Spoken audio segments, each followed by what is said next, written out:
I'm Nyla Trumbach, and I'm the lead mechanical test operations engineer on the Fred Hayes test stand at NASA Stennis Space Center. I lead a team of 4 test engineers in testing the RS-25 engines for the Artemis program. In high school, I was very interested in math and science, and I had a couple teachers who pointed out that I was pretty good at math, and they suggested I go to engineering school. So I chose that path. But as a girl, my grandfather was involved in the shuttle program, and for our summer vacations, we would visit them in Kennedy, at Kennedy Space Center. And one time I saw a shuttle launch from their backyard, and I can remember the windows rattling, and I'd never seen anything like that. And at the time, I never dreamed that I'd be a part of the space program. It really was never a goal of mine. But coming out of school, I came back home and started looking for a job, and I got a job here at Stennis Space Center with Rocketdyne, and it just took off from there. When I first started out at Stennis, I was in the maintenance group for the Navy. I didn't really have my sights set on conducting tests. I think I even thought it might have been out of my league. But there was a job opening as a test engineer with Rocketdyne, and I remember I called up a lady I knew that worked for Rocketdyne just to get an idea of what the job was like and if it's something that I would like to do. And she said, "Nyla, I just have to say this is the best job that anyone could ever have. It's the most exciting, challenging job out here at Stennis Space Center." And so it was a little scary, thinking of what I would be doing, but I'm so glad it worked out, and that I eventually became a test conductor. We are in the Test Control Center right now, and this is where all the fun happens.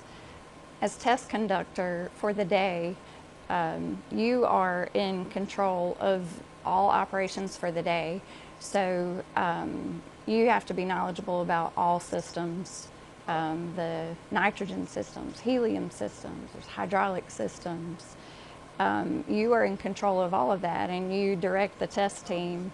So it's a lot of responsibility, and there's a lot going on. We work to check sheets, procedures, so that helps keep us on task for the day. But the test conductor has to be ready to respond to any off-nominal things that can happen. It's a lot of work and a lot of people that come together to get the test off. On a test day, the atmosphere in the control center is much like what the atmosphere would be like in a launch control center.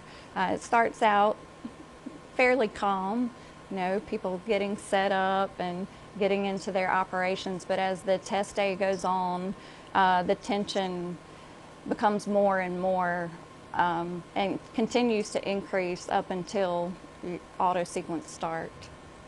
A typical RS-25 test runs for 500 seconds, and at NASA we believe in testing like you fly. So the reason we run for 500 seconds is because that's how long it takes the RS-25 engines to power the rocket into space. As we get closer to the test, here in the control center, everyone is focusing on their operation for the day, and you can feel the excitement in the room. The anticipation is building, and when I'm sitting here, I know that I'm usually really nervous, but also excited, and I can feel my heart just beating out of my chest. Once we hit auto sequence start and start the test, there are several things that we look at. We monitor camera views to make sure there's nothing wrong in camera views. We are watching our tank levels our propellant tank levels, the liquid hydrogen and liquid oxygen, to make sure that we are on schedule for consumption.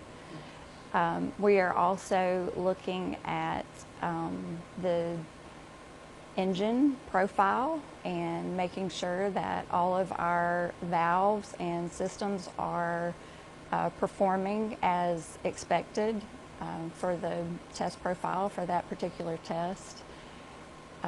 We have to be ready to respond if we see a fire or any issues that happen during the test. Today we're testing the RS-25 engines to certify them for use on the Space Launch System and Artemis mission that will be flying to the moon.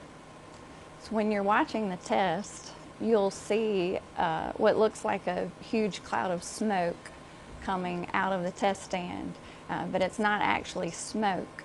What that is water vapor. Our test stand has a deflector that pours out thousands of gallons of water per minute, and when the hot exhaust hits the deflector water, it creates the steam, the water vapor. Being a test conductor can be really stressful, and it's really hard work, but it also can be fun. I enjoy being part of the team and working towards getting ready for the test. That's one of my favorite parts, and the most exciting part is being able to sit here during tests, and after you hit auto sequence start, you can kind of take a deep breath when you see the engine light up.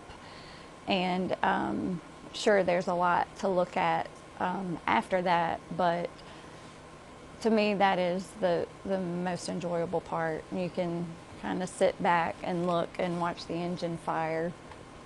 One of the coolest things to me about what we do is actually the test stand. You think about the test stand and what it is. It has to be strong enough to hold the rocket down.